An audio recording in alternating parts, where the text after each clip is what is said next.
This is Sports Rage. I am Gabriel Morency. We got our boy Mo Khan going to step up and in a level 3. We'll talk more NFL.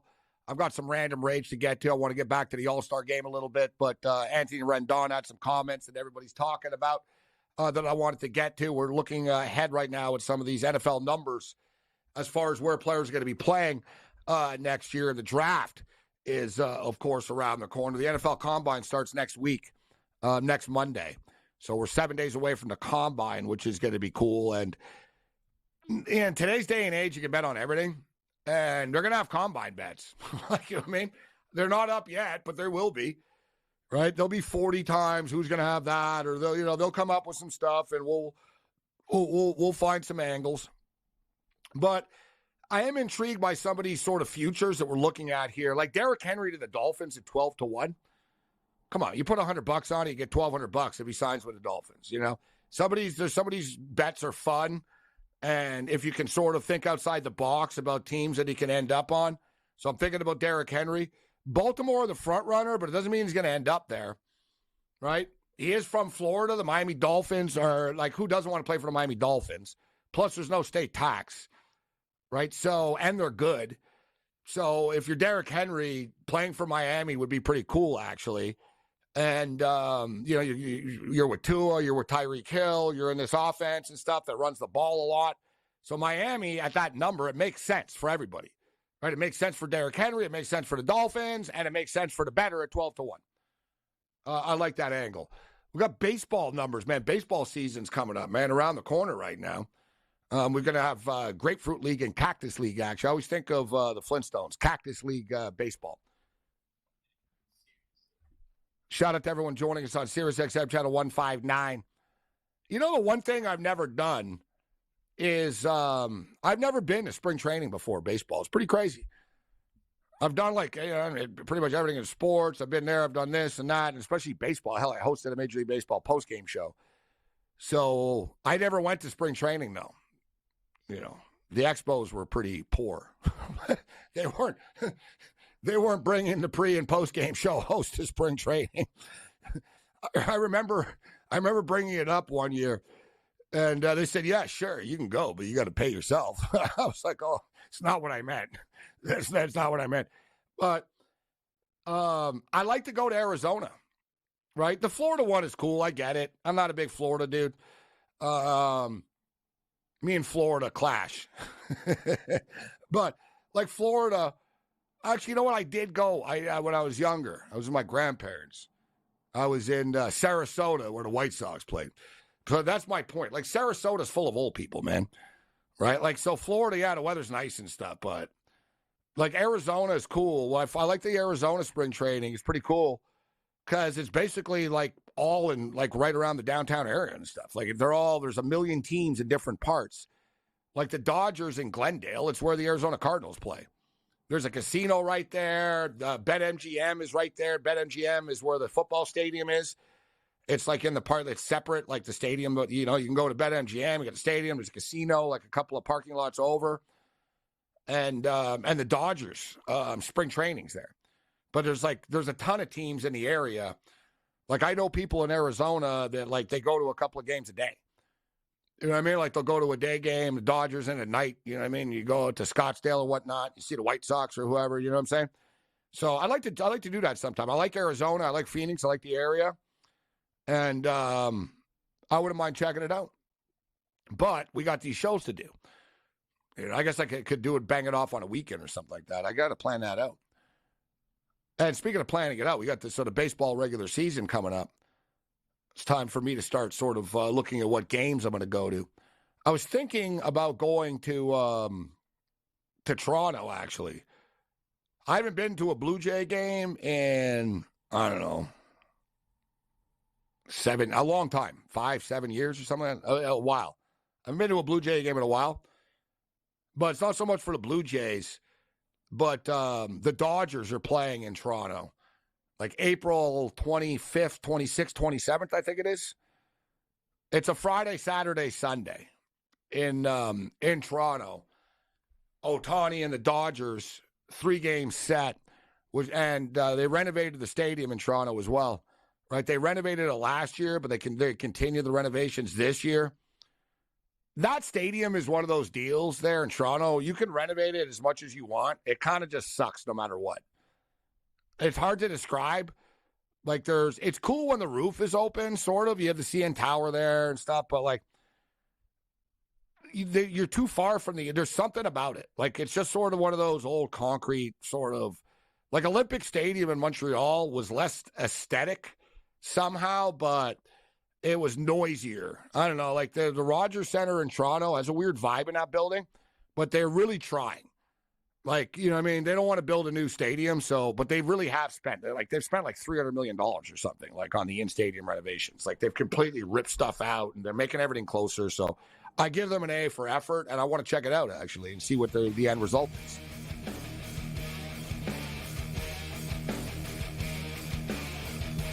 Let's roll.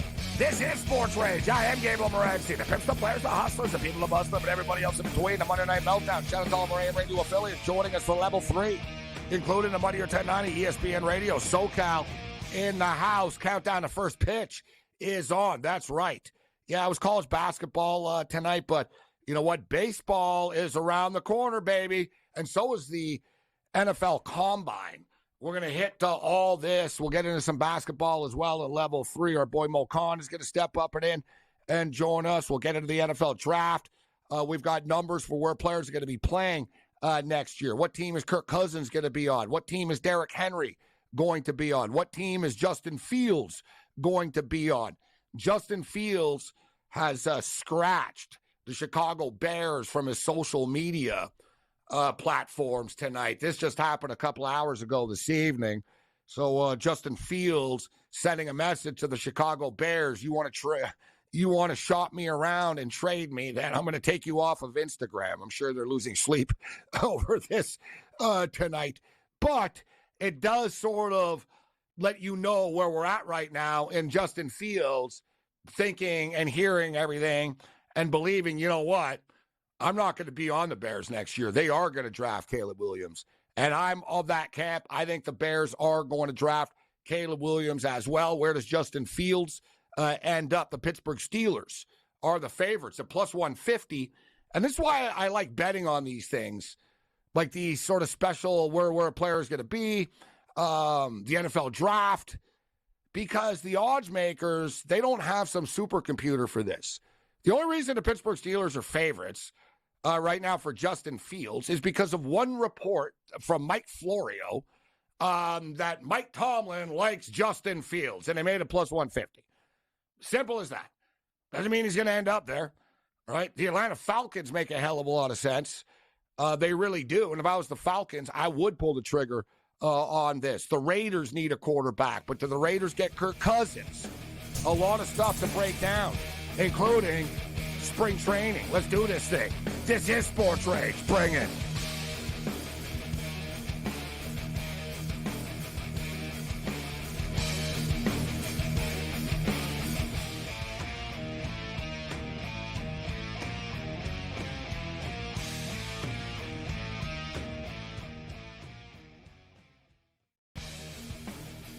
I'm sort of starting to figure out where the Canadian guys play well, bro. Not Hawaii, not California. Give me a Canadian in Ohio, Cam. Give me a Canadian in Michigan. Give me a Canadian at the Waste Management. Good old Charlie Hoffman, the representative of Waste Management, played the best tournament of his life in the 8 years and lost in a playoff to the Canadian. It turned out to be like a wicked tournament. Shout out to Nick Taylor, gave BC's finest. Sports Rage Late Night, only on SportsGrid. The Bostonian versus the Book. It is a big I told you so if Mac Jones comes back and Mayo keeps him and the Patriots don't draft a quarterback at number 3. But the fan base is a big problem. I mean, you bring back fan base will be fine if they win. There's the if. There's the if. If they win, fan base won't care if you're quarterback in the Patriots if they win.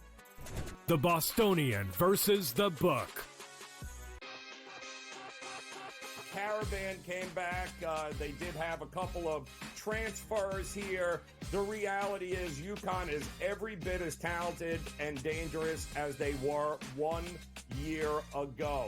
If there's a guy, Joe Ranieri, that for one game could take a bunch of cast-offs and steal a game, His name's Eric Spoelstra. Game time decisions. Only on SportsGrid. Could go down one of the greatest basketball players of all time. He is a freak of nature. He is Halley's Comet. He is the unicorn. He is the alien. He is whatever you want to call him. There's been nothing like him. And his play's been fantastic. And it's the reason why Pop looks so damn young now is because of the play of Victor Wembanyama. Fantastic performance by Wemby. Betting above the rim. Only on SportsGrid. It's smarter to be on SportsGrid. Your 24/7 sports wagering network. The early line. Magical and historic season in Lincoln, Nebraska continues. He is the best player in the NBA, but also in the biggest moments where the national media is watching. Newswire. Something that we have never seen happen before with one of the iconic coaches in the game. Pharrell Coast to Coast. The team covers. It's automatic. It's every time. Not sometimes. It's every time. Game time decisions. Luka is actually far more dangerous from three on the road this year than at home. This game here tonight, you may want to consider taking as many points as humanly possible. In-game live. Prime time. We got not one, but two coaches fired systems in place. SportsRage late sort night. of has letdown written all over it. It's going to be hard to match the emotion that they played with the other night. It's smarter to be on SportsGrid.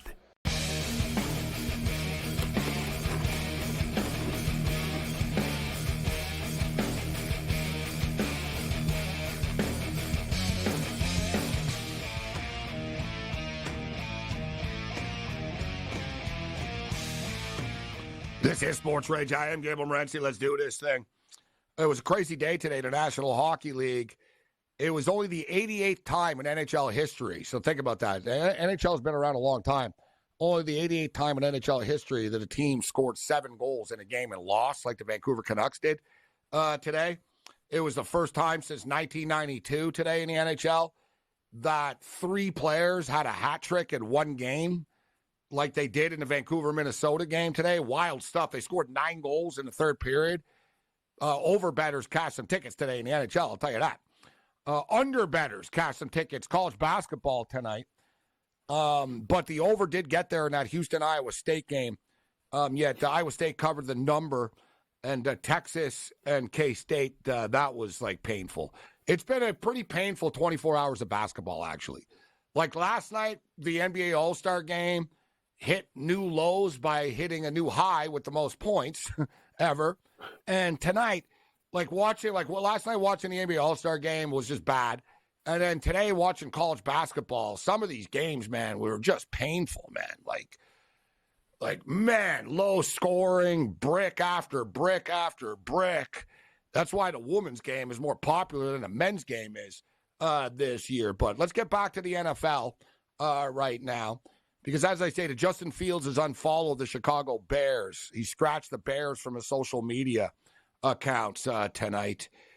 We see this we see this when players want money or their contract is up. They're unhappy about something. Kyler Murray did this with the Arizona Cardinals. Samuel did it with the San Francisco 49ers. But that was a little bit different. That was F you pay me. Right, that was, hey, listen, if you don't pay me, then I'm just, I don't even want to be associated with you anymore, like, type of deal. This is different. This is, you know what, you're hurting my feelings. I know you're going to trade me, so I'm going to get ahead of the curve here and take the Bear stuff off my social media accounts. Let's bring Mo Khan in on this right now.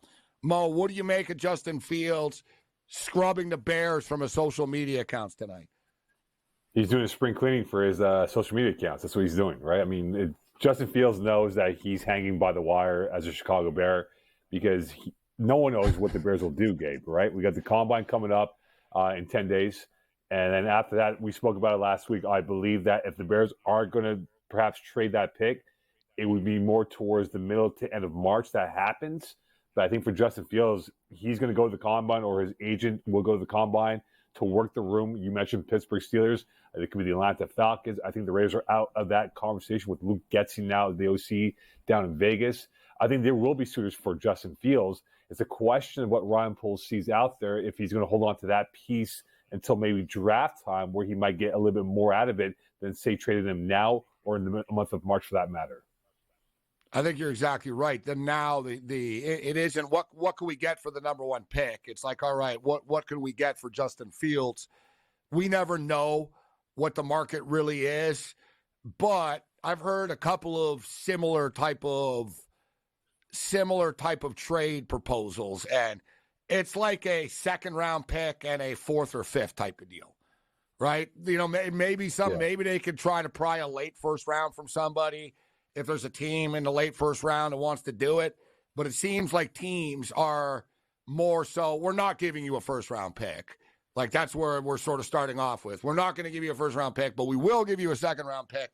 And or then you get into the, fourth round pick next year and fifth round pick in the year, whatever. So we'll see what the Bears can get there. But I kind of believe this. Listen, Caleb Williams right now is minus 1,100 to be the first player taken in a draft. He's going to be taken. But you just brought it up. So the combine comes up this week. And the one thing about Caleb Williams, you never really hear anybody question his physical abilities, right? The one sort of knock is his personality, his demeanor, and his representation around him, which happens to be his father. And let's start off with that. Number one, it's almost like Uncle Dennis with Kawhi, right? It turns people off, and, it's almost like dealing with Ball's father or something. And the NFL don't play like that. They're much more serious. So but I don't want to judge that, Mo, before they've actually met teams, right? So, but that's the one thing. Let's see how his interviews go, because that's all it's going to be about. Because I'll tell you what, he's not going to do anything physically at the combine.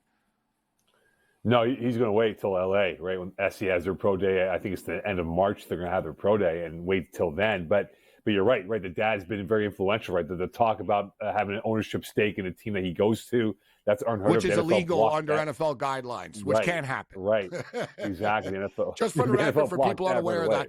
But we don't know if that's true or not. But there were reports that Caleb Williams' father wanted to tell whatever team that took him that they want a share of the ownership of the team, which is not allowed under NFL guidelines. So that's just a pipe dream, not happening. And we don't know if that's true or not. Like I said, people are making this guy out to be like, Yoko Ono. He's the worst person in the world to deal with.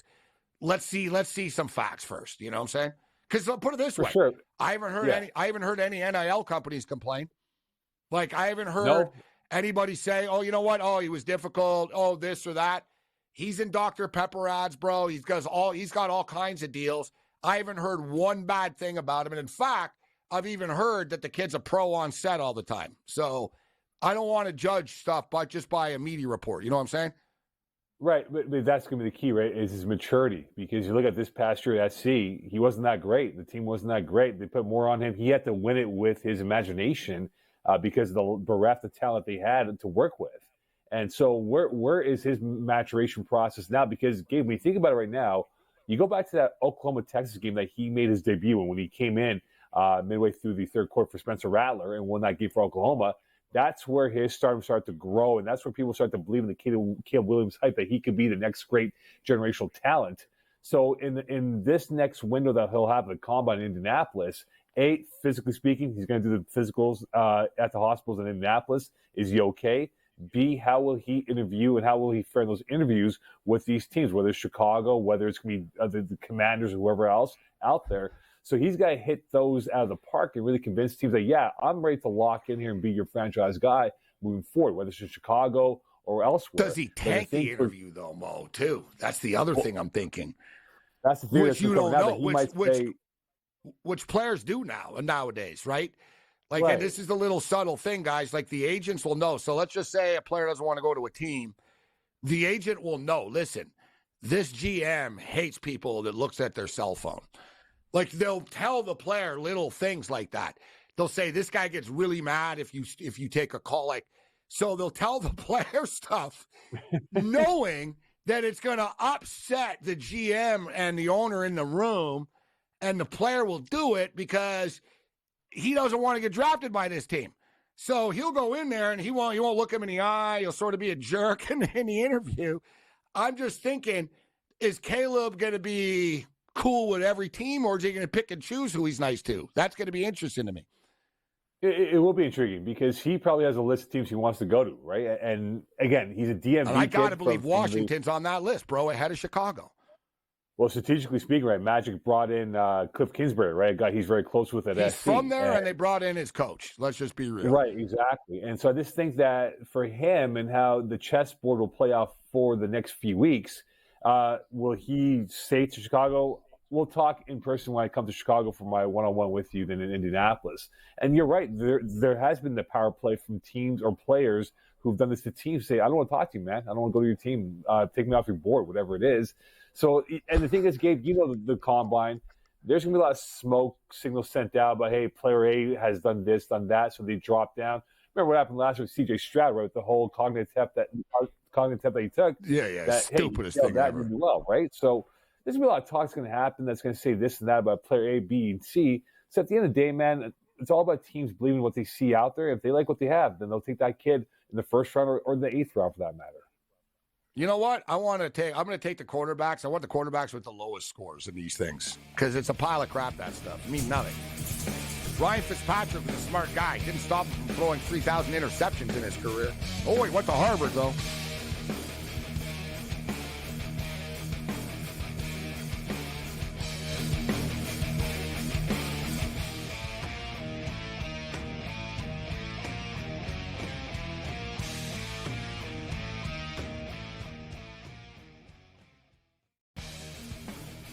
I'm sort of starting to figure out where these Canadian guys play well, bro. Not Hawaii, not California. Give me a Canadian in Ohio, Cam. Give me a Canadian in Michigan. Give me a Canadian at the Waste Management. Good old Charlie Hoffman, the representative of Waste Management, played the best tournament of his life in the 8 years and lost in a playoff to the Canadian. It turned out to be like a wicked tournament. Shout out to Nick Taylor, gave BC's finest. SportsRage Late Night, only on SportsGrid. The Bostonian versus the Book. It is a big I told you so if Mac Jones comes back and Mayo keeps him and the Patriots don't draft a quarterback at number 3. But the fan base is a big problem. I mean, you bring back fan base will be fine if they win. There's the if. There's the if. If they win. Fan base won't care if you're quarterback in the Patriots if they win. The Bostonian versus the Book. Caravan came back. They did have a couple of transfers here. The reality is UConn is every bit as talented and dangerous as they were 1 year ago. If there's a guy, Joe Ranieri, that for one game could take a bunch of cast-offs and steal a game, his name's Eric Spoelstra. Game time decisions, only on SportsGrid. Could go down one of the greatest basketball players of all time. He is a freak of nature. He is Haley's Comet.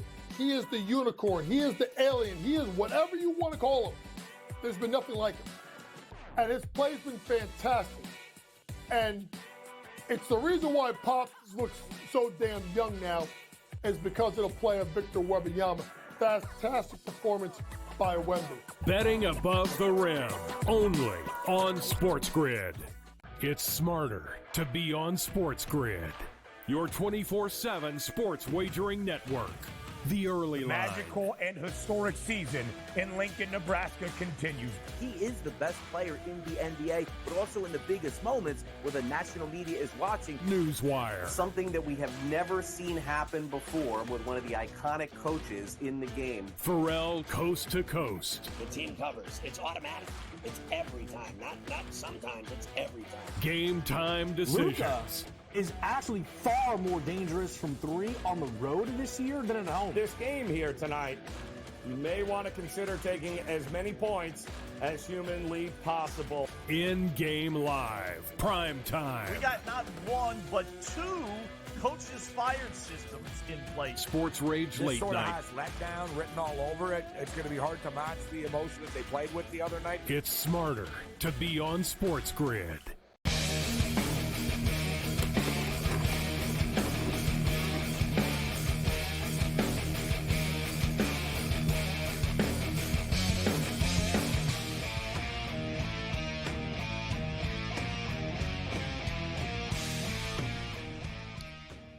This is SportsRage. I am Morency. We're taking a look at some of these NFL draft numbers, player props, where players are going to play.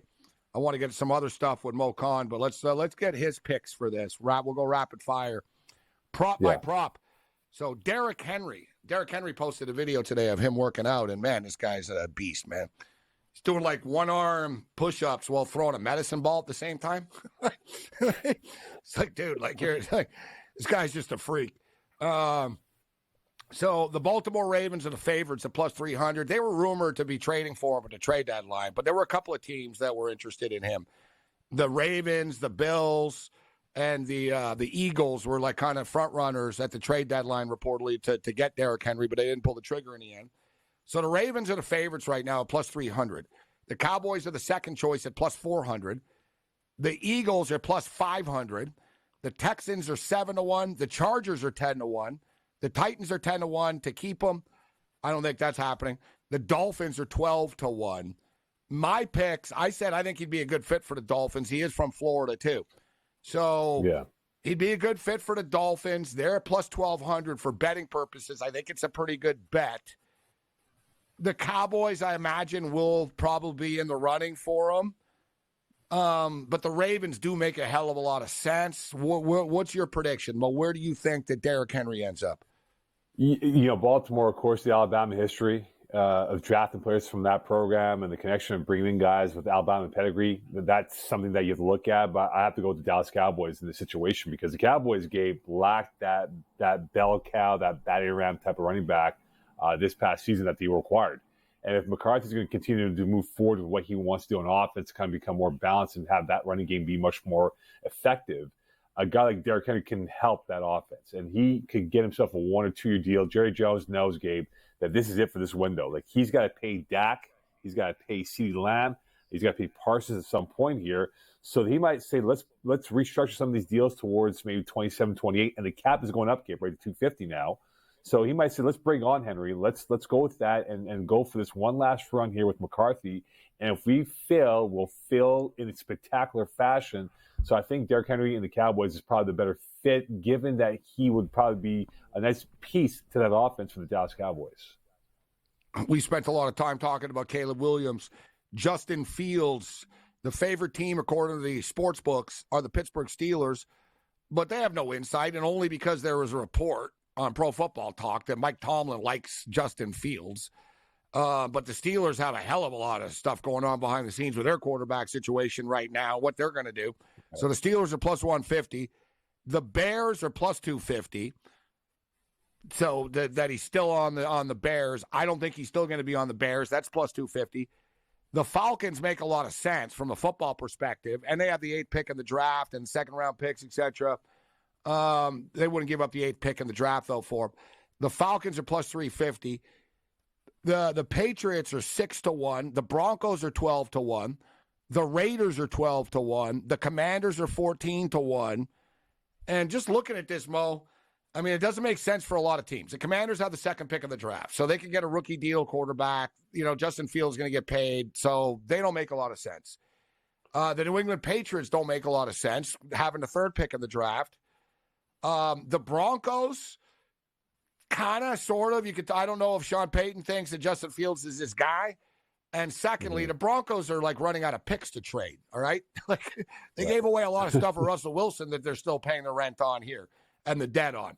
So the Raiders have money right now with Jimmy Garoppolo, but I could see Kirk Cousins to the Raiders more than Justin Fields to the Raiders. Or the Raiders drafting a quarterback potentially. So if you really look, where is Justin Fields going to end up? It seems to me that the Atlanta Falcons are the fit. What's your pick? I'm going to say the Falcons at plus 350. I'm intrigued by the Broncos, Gabe. I think that the 12-1 odds really looks appealing to me. I think Sean Payton needs a quarterback for the now because he's not going to – look, right now they don't have the ammo to move up to top 5, right? As I said before, they traded the picks away. But if they can get a Justin Fields for a 2nd-round pick and a 4th-round pick, I think they would do that, and that would preserve their 13th pick to go out there to give themselves some O-line help or a playmaker to work with. And look, Sean Payton loves quarterback projects. He brought in Drew Brees in 2006 after his shoulder injury in Miami, in San Diego, and Miami said no to him. And look what happened, right? He became a revelation, became an all-time great in the NFL. And I think he looks at Justin Fields like a Teddy Bridgewater, that it's a reclamation project for him to maybe come to Denver, grow, and get better. And it puts the Broncos in a position to have themselves a stable quarterback room because, Gabe, think about it now. In the last 8-9 years since Peyton Manning's left, they've gone through, 10-plus quarterbacks? This might be the solution to their problem right now because they cannot get to the top 5 with what they don't have to work with in the trade world. Imagine if you added up all the quarterbacks they've had since John Elway. Because they couldn't find a replacement for Elway until, well, you know what? Greasy wasn't bad. Okay, Greasy had somewhat of a run. Good. Yeah, but briefly, shortly. You know what I mean? Cutler. Like Cutler was, you know what I mean, but not for a prolonged period of time. And they had a million from the Tommy Maddoxes and then even the Brock Osweiler's, like the Peyton Lynch's. Like they've swung and missed a lot with quarterbacks. Like they've had a litany of them. And even now with the Russell Wilson stuff, that didn't work out for them. And, you know, we don't have odds where Russell Wilson's going to end up. I brought it up, actually. Russell Wilson to the Raiders wouldn't shock me. The Raiders always, in their history, like these star players that are past their prime, right? Bring in a little bit of star value.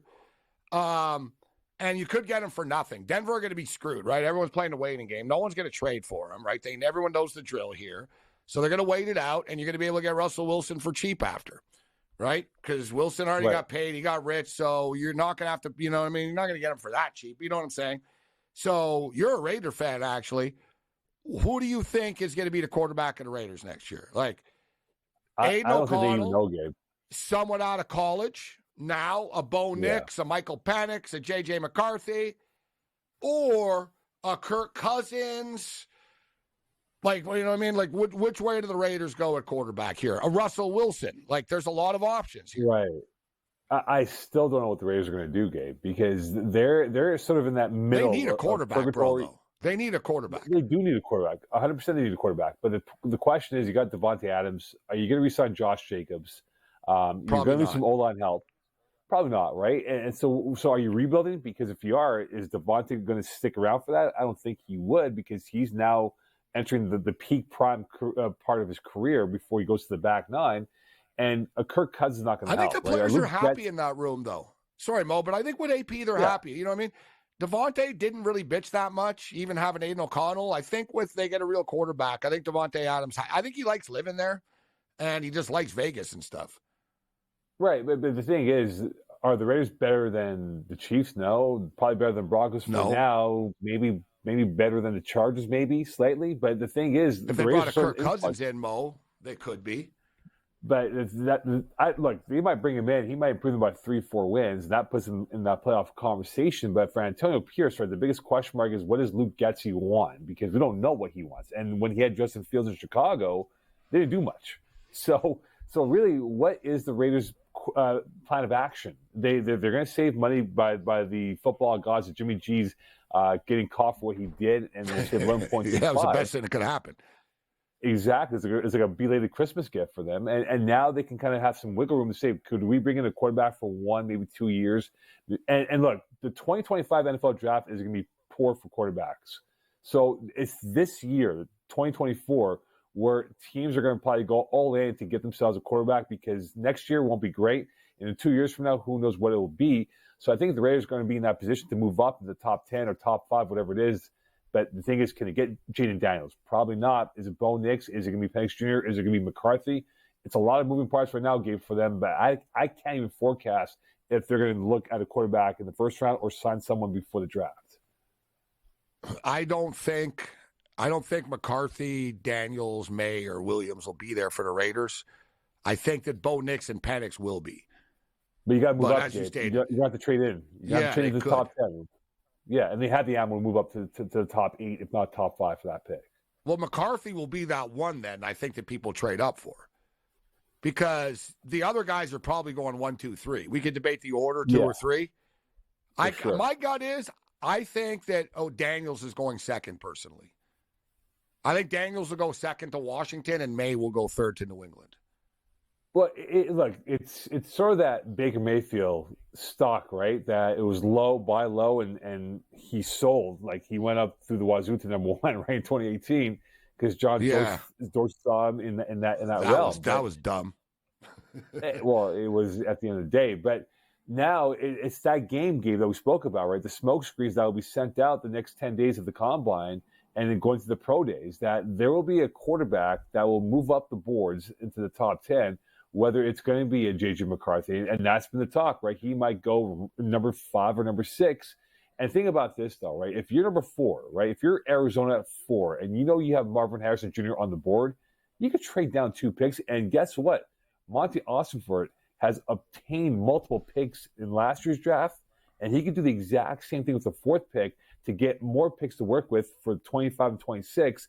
So I think the Cardinals could be in a strength of position here to say we can step back and let the board come to us and trade that pick when it comes down to it. I agree with that. I think Arizona's phone is going to be ringing a lot, actually, because Washington and New England like their spot on the board here right now.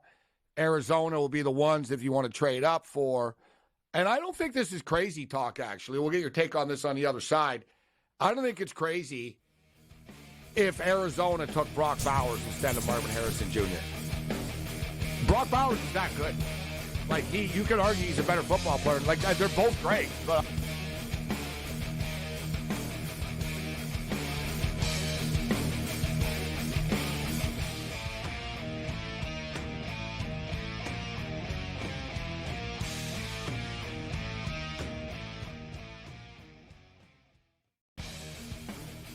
I'm sort of starting to figure out where the Canadian guys play well, bro. Not Hawaii, not California. Give me a Canadian in Ohio, Cam. Give me a Canadian in Michigan. Give me a Canadian at the Waste Management. Good old Charlie Hoffman, the representative of Waste Management, played the best tournament of his life in the 8 years and lost in a playoff to the Canadian. It turned out to be like a wicked tournament. Shout out to Nick Taylor, Gabe, BC's finest. SportsRage Late Night, only on SportsGrid. The Bostonian versus the Book. It is a big I told you so if Mac Jones comes back and Mayo keeps him and the Patriots don't draft a quarterback at number 3. But the fan base is a big problem. I mean, you bring back fan base will be fine if they win. There's the if. There's the if. If they win. Fan base won't care if you're quarterback in the Patriots if they win. The Bostonian versus the Book. Caravan came back. They did have a couple of transfers here. The reality is UConn is every bit as talented and dangerous as they were 1 year ago. If there's a guy, Joe Ranieri, that for one game could take a bunch of cast-offs and steal a game, his name's Eric Spoelstra. Game time decisions. Only on SportsGrid. Could go down one of the greatest basketball players of all time. He is a freak of nature. He is Haley's Comet. He is the unicorn. He is the alien. He is whatever you want to call him. There's been nothing like him. And his play's been fantastic. And it's the reason why Pops looks so damn young now is because of the play of Victor Wembanyama. Fantastic performance by Wemby. Betting above the rim. Only on SportsGrid. It's smarter to be on SportsGrid, your 24/7 sports wagering network. The early line. Magical and historic season in Lincoln, Nebraska continues. He is the best player in the NBA, but also in the biggest moments where the national media is watching. Newswire. Something that we have never seen happen before with one of the iconic coaches in the game. Pharrell coast to coast. The team covers. It's automatic. It's every time. Not sometimes. It's every time. Game time decisions. Luka is actually far more dangerous from 3 on the road this year than at home. This game here tonight, you may want to consider taking as many points as humanly possible. In-game live. Prime time. We got not 1, but 2 coaches fired systems in place. SportsRage Late Sort of Night. has letdown written all over it. It's going to be hard to match the emotion that they played with the other night. It's smarter to be on SportsGrid.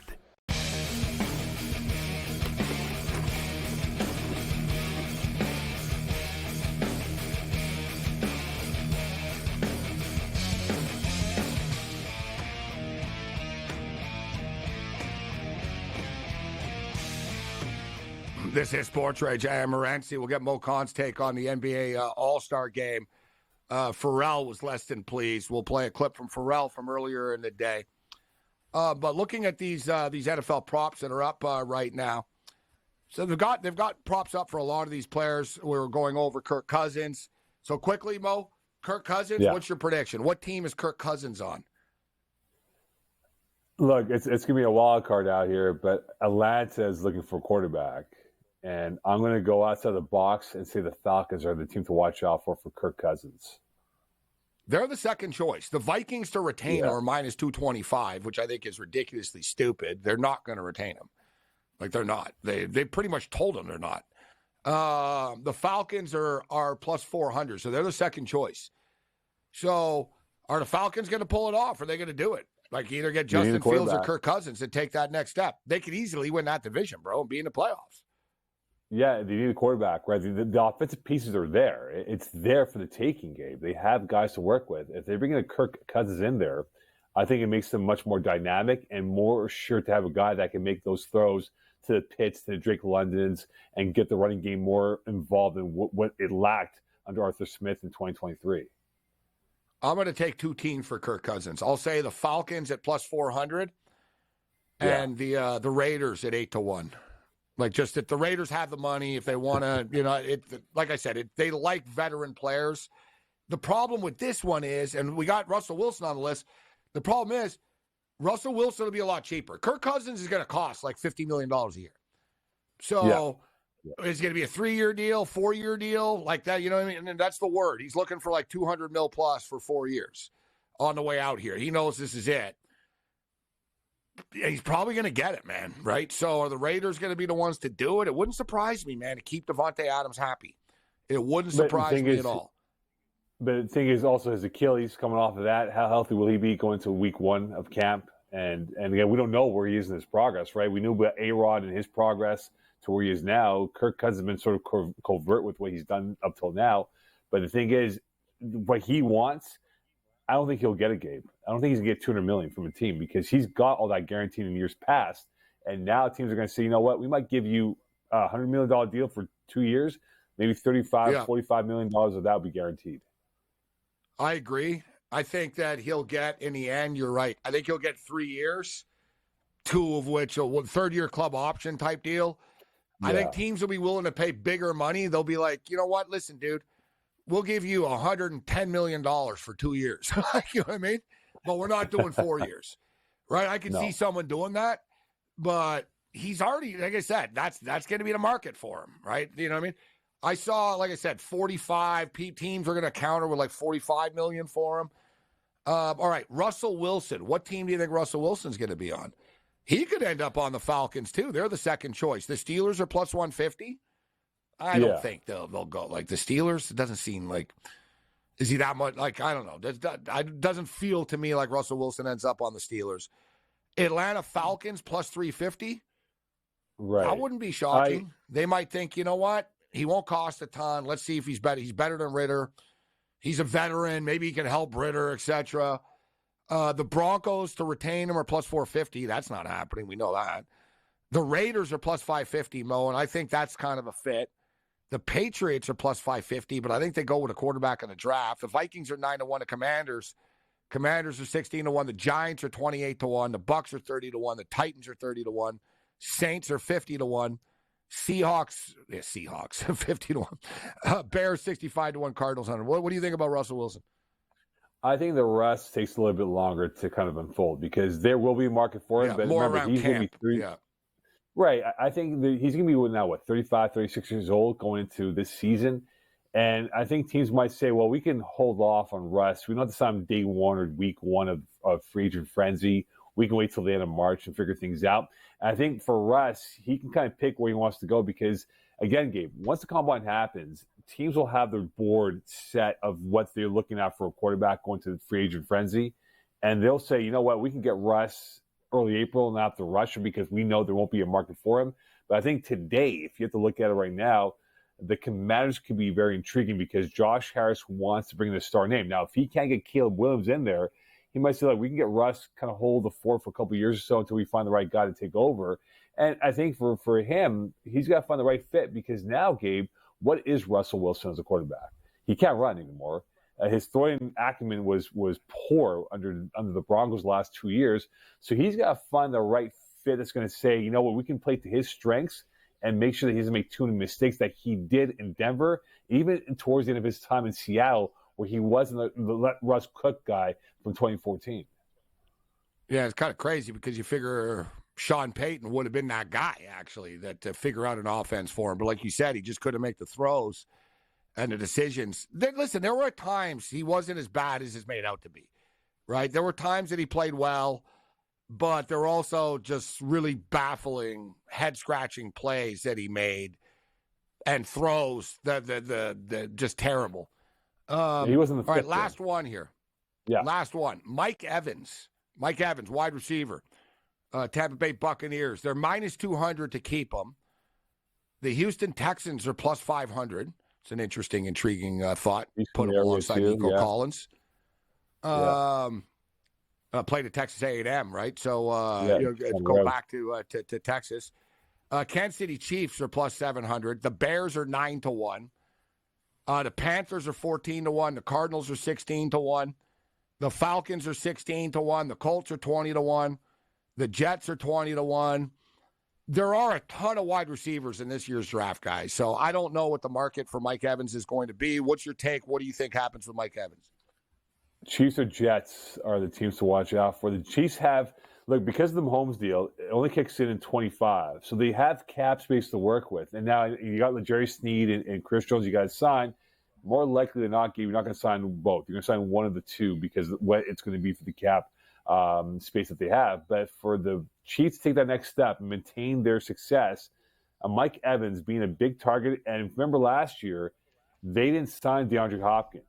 And Hopkins had a pretty decent season last year with Tennessee. So if you look at Mike Evans as being that big target bite to look forward to, I think they would bring him in. And Mike, look, man, you made your dough.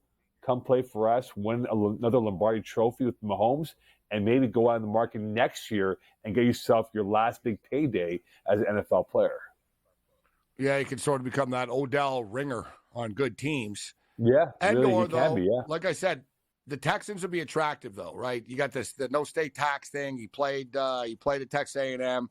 C.J. Stroud's a stud.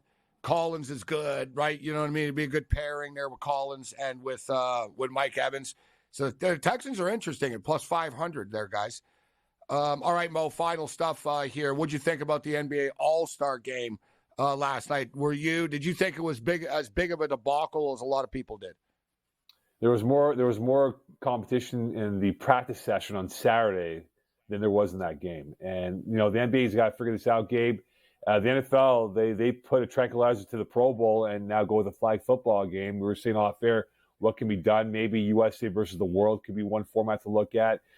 Maybe going 3-on-3. They got to figure out something, Gabe, because you saw the crowd. They weren't into it. It was literally a glorified 5 passes, slam dunk, or a long 3 from the street of Indianapolis into the net. So this was an awful game to watch.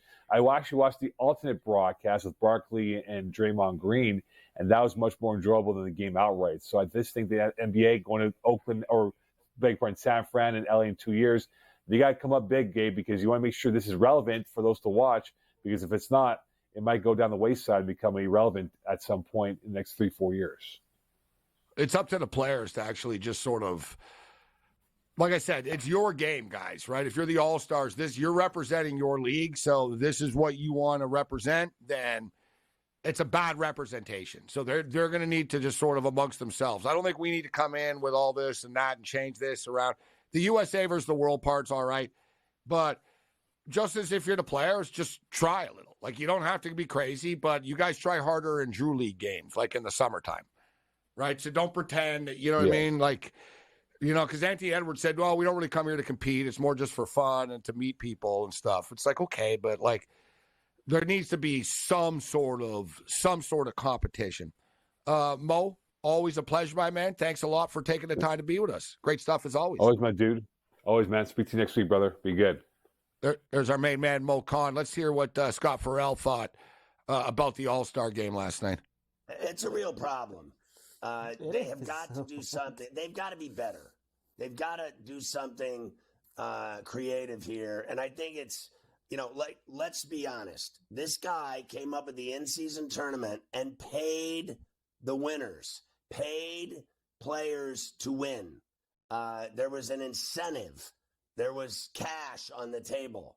There is no money involved in the All-Star weekend. I have said repeatedly that players don't even want to go.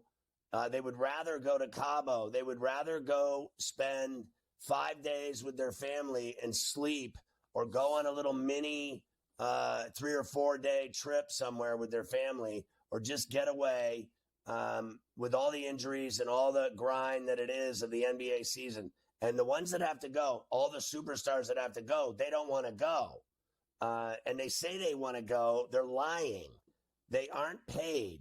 And these guys, they want to be paid literally for an autograph. They want to be paid for a selfie. They want to be paid to smile.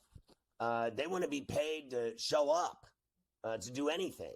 So I think they've got to make it a tournament where, like the in-season tournament that they had for money, I think the All-Star game should be U.S. versus the world for like a giant sum of money that's split amongst the winning side, and the losers get nothing. There's a lot of ideas and what we can do. You know what like I said, it comes down to the players just actually wanting, like, to have some pride about it, right? Like Kobe Bryant used to rack up the MVPs with this stuff because he competed harder, right? Like the NBA All-Star game used to be competitive, right? It would be high scoring, but it would be competitive still. This is the difference, though, and I always talk about this, right? Like LeBron James is awesome. You can't dispute it. He's an amazing basketball player. He's one of the greatest of all time, right? Kevin Durant's great. Like all these players are great in the NBA, but the difference is they don't have the same killer instinct as the Larry Birds, as the Magic Johnsons, as the Michael Jordans, as the Isaiah Thomases. Right? They don't have that same, like, I don't care if it's an all-star game, if it's a pickup game, if it's a ping pong game, right? I'm going to beat you. And like that, you know what I mean? Like Larry Bird walking in and said, which one of you MFers is going to finish second to me tonight? Right? Like today's players, they don't have the killer instinct. They're great players. Athletically, they're great. They can shoot. They're better. They're bigger. They're faster. They're stronger and all this than yesterday's players. Fine. You don't have the same killer instinct. You just don't, right? And that's the difference, right? But it's just an all-star game. It's an hour and a half out of people's lives, so I don't get too upset about it. One person that was fine, he thought the effort was great, was Anthony Rendon. So I wanted to get to this. Anthony Rendon, it's really, I'm sure it's nice, if you're an Angel fan, right? You lose Ohtani, and here's Rendon. Yeah, baseball's never really been a top priority for me. This is just a job.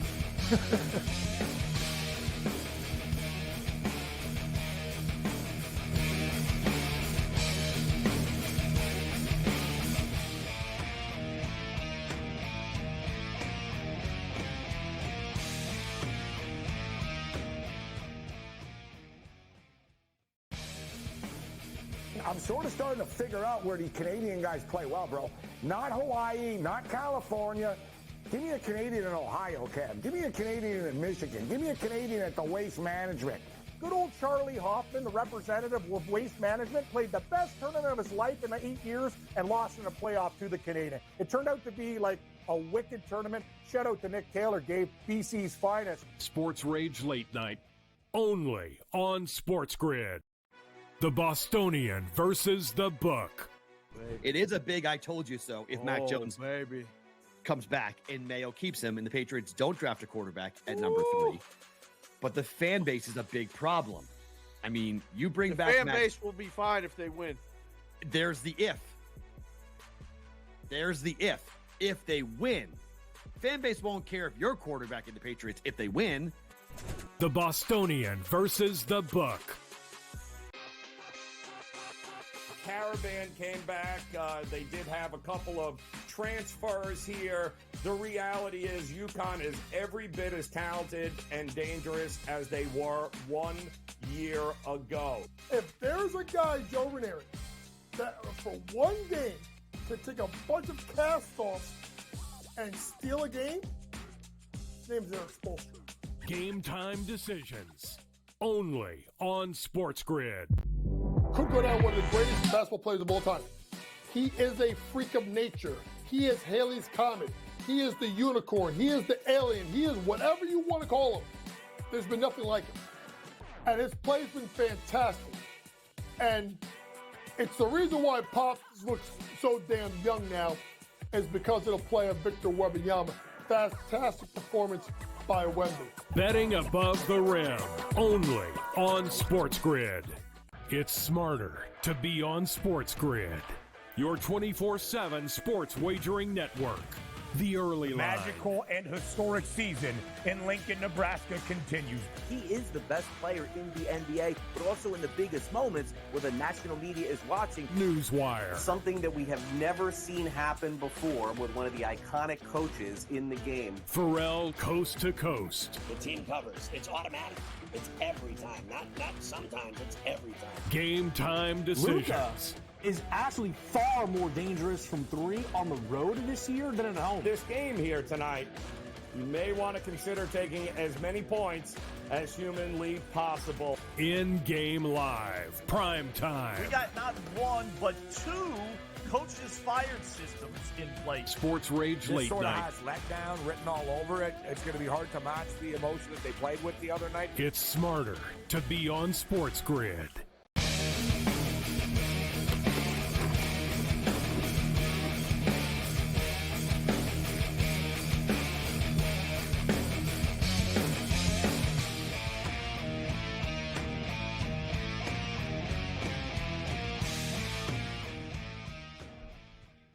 This is SportsRage. I am Morency. So, yeah, Anthony Rendon.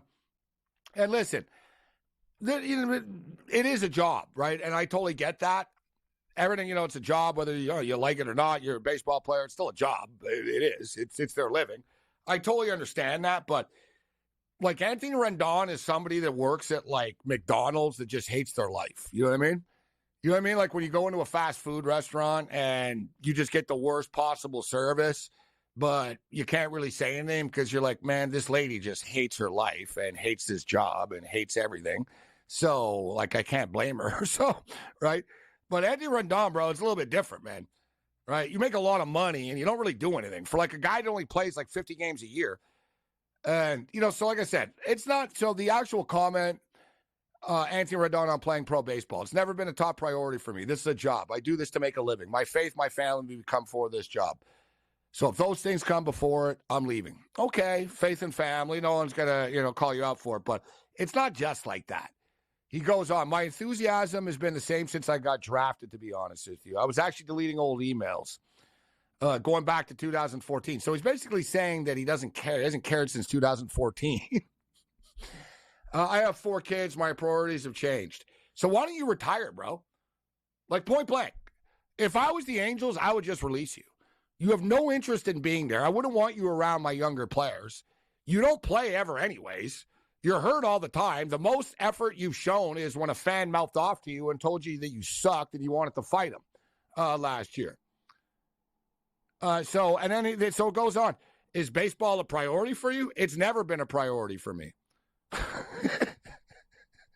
It's never. Like the poor Angels. Like, it's not Marino's fault that of all guys that he signs is a guy that, like, could give 2, like, really. The thing is, baseball contracts are guaranteed. So you got to pay it as jackass anyways. So just send him home. Just tell him, dude, you don't want to be here. We don't want you to be here. We're releasing you. Somebody else picks you up. God bless you. But you're gone, bro. I wouldn't want this guy. You're poison. Other than that, you're on your own. Later.